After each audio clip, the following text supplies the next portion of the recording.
Kanilang dagat medyo kulay brown pa, tapos di pa po ata nalilinis yung kanilang dapat. Yan mga lods, oh, napakasarap ng inihaw po nila, tapos may sinigang pa doon na kinilaw. Kumusta mga kaibigan, magandang umaga po sa inyo lahat. Dito po kami ngayon pa rin sa Davao Occidental. Bali eto, pupunta po kami ngayon sa Little Boracay.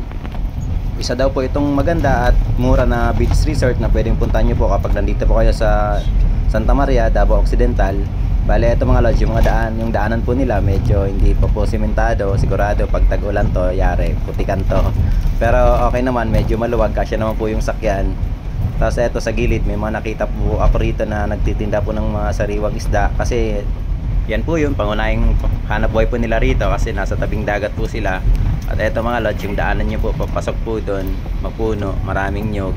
Tapos medyo hindi pa kaganda ganun ng kalsada.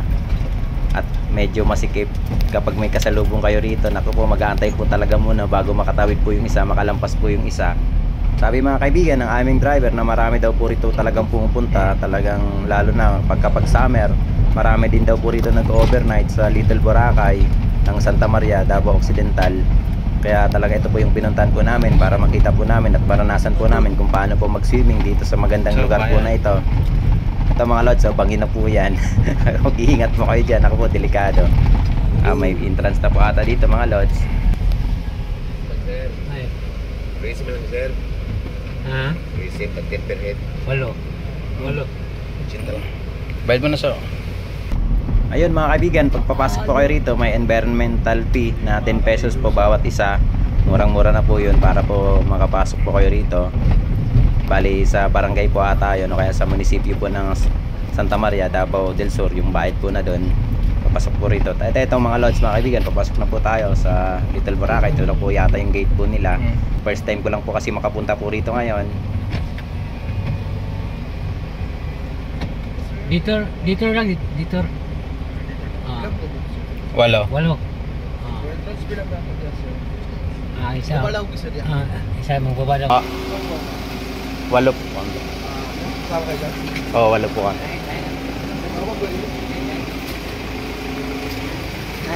Walo po.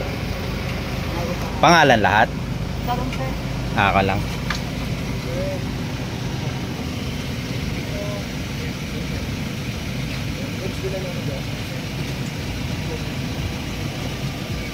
Magkano po ma'am? Sa walo, 400. Wala, may tigasa na sir. Pa? Ano po ma'am? Taga saan eh? Manila po kami ma'am. Sir? Po? Hindi na po yata ma'am, bali saglit lang naman po din kami.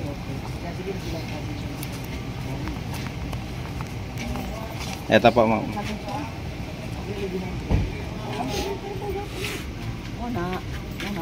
Wala taos ka tusuan.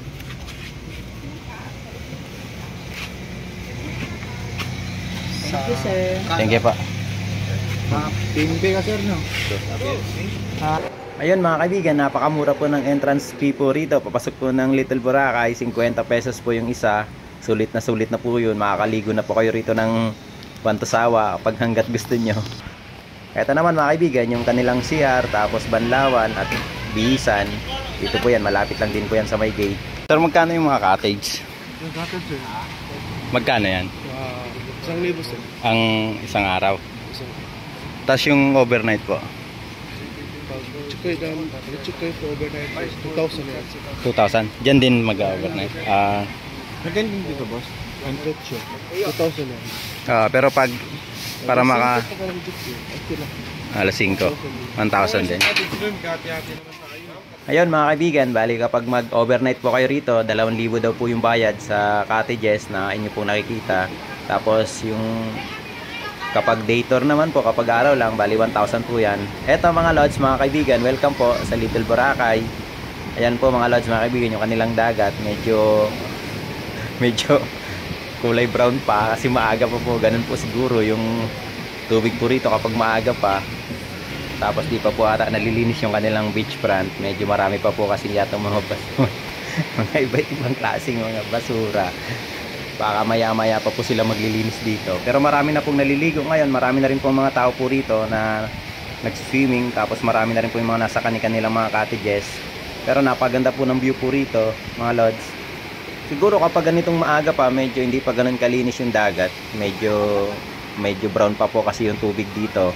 Tapos kasi mahangin po ngayon, tapos medyo makulimlim, kaya ganun po siguro dinadala po rito sa gilid yung mga iba't ibang klase ng dumi at basura galing po sa dagat.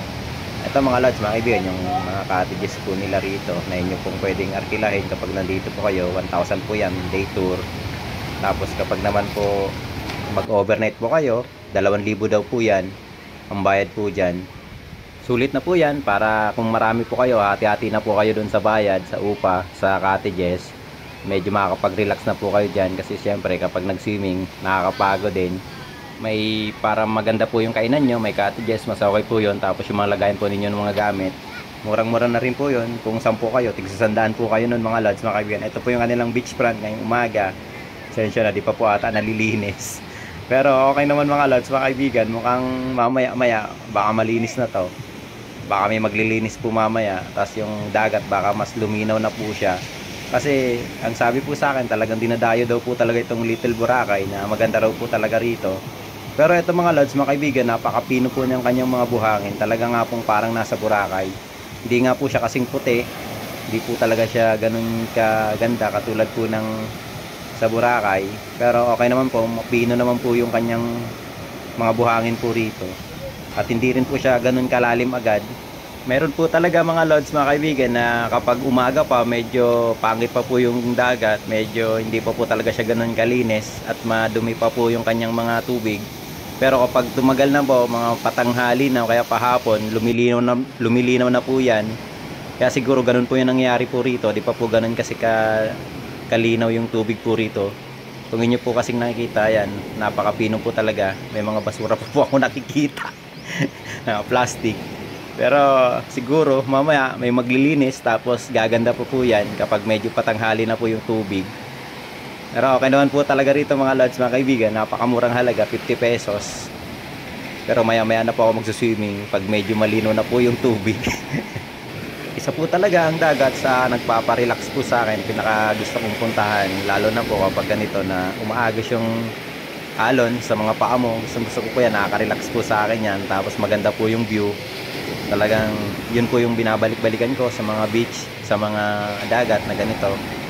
Kaya kahit pa paano, nare-relax po tayo sa ating pagtatrabaho sa araw-araw. Nakakawala po talaga ng stress kapag nasa dagat po kayo. Wow, nakikita niyo po ba yan mga lods, mga kaibigan? Naglilinis na po sila rito sa beach front. Siguro kasi hindi pa po sila pumapasok kanina sa kanilang trabaho. Kaya ngayon pa lang po sila naglilinis. Kaya tingnan nyo naman po yan mga lods, mga kaibigan. Unti-unti na pong nalilinis yung ating Little Boracay na pinuntahan po rito sa Davao Occidental, Santa Maria. At unti-unti na rin pong lumilinaw yung tubig dagat po rito. Yan mga lods, mga kaibigan, kung niyo po nakikita, napakalinis na po yung kanilang beach front. Ayos na mga lods, mga kaibigan. Kitang-kita na po yung pino at magandang buhangin po rito sa dalampasigan po nitong Little Boracay. Ayan mga lods, napakaganda pa ng view po rito ng bundok. Panalong-panalo na po ngayon. Hindi na po katulad kaninang umaga na pag dating po namin. Ayan mga lods, napakasarap na rito maglakad sa napakapino at napakagandang mga dalampasigan, mga buhangin po rito sa Little Boracay. Eto mga lods, halos nalinisan na po nila lahat yung nasa may beach front po nitong Little Boracay. Ito na lang po yung kanilang natitira sa may cottages po namin. Kaya ito masasabi ko sa inyo mga lods, mga kaibigan, napakaganda po talaga pumunta rito. Malinis na po ngayon. Tapos kung mag-overnight naman po kayo mga lods, mukhang safety naman po kasi may guard naman po ngayon dito. Mukhang okay naman mga lods, mga kaibigan, mag-overnight po rito. May mga gwardiya naman pong nagbabantay po rito sa buong area kapag gabi po kayo rito. Apo, thank you po. Salamat kayo. Eto mga kaibigan, wala po kaming dalang baon, kaya may mga lokal po rito na pwede nyo pong upahan para magluto po ng inyong mga pagkain, mga sariwang isda. Yan mga lods, napakasarap ng inihaw po nila, tapos may sinigang pa.